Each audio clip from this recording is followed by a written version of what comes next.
that is not dead which can eternal lie, and with strange eons even death may die. I had decided to stay in that evening, being tired and incapable of much conversation after a long day itemizing invoices.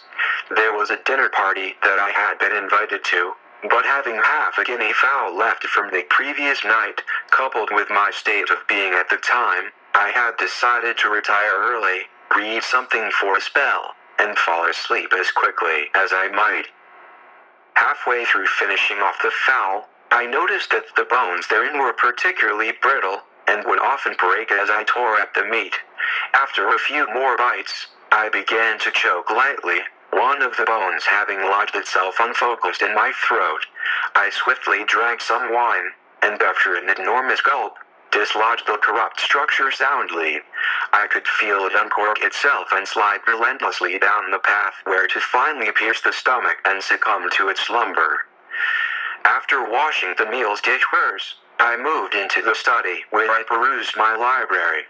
It seemed that every volume I owned had been read, most so many times to the point of near memorization, and I was of a mind to experience something new, something that lent itself to a world counter to my current state. Not of horrendous excitement, per se, but at least the type of book that would prick my interest enough to keep sleep away until at least a more reasonable bed hour.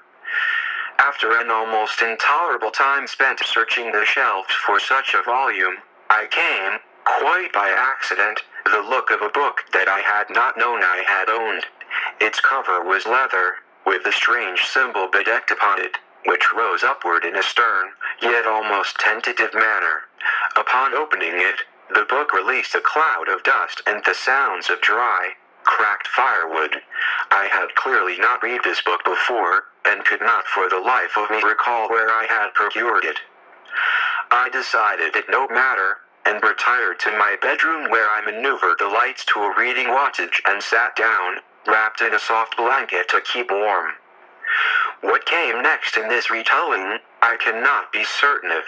I believe I must have fallen asleep quite shortly after opening the book, as I do not recall ever reading a single word of what I now consider to be its accursed prose.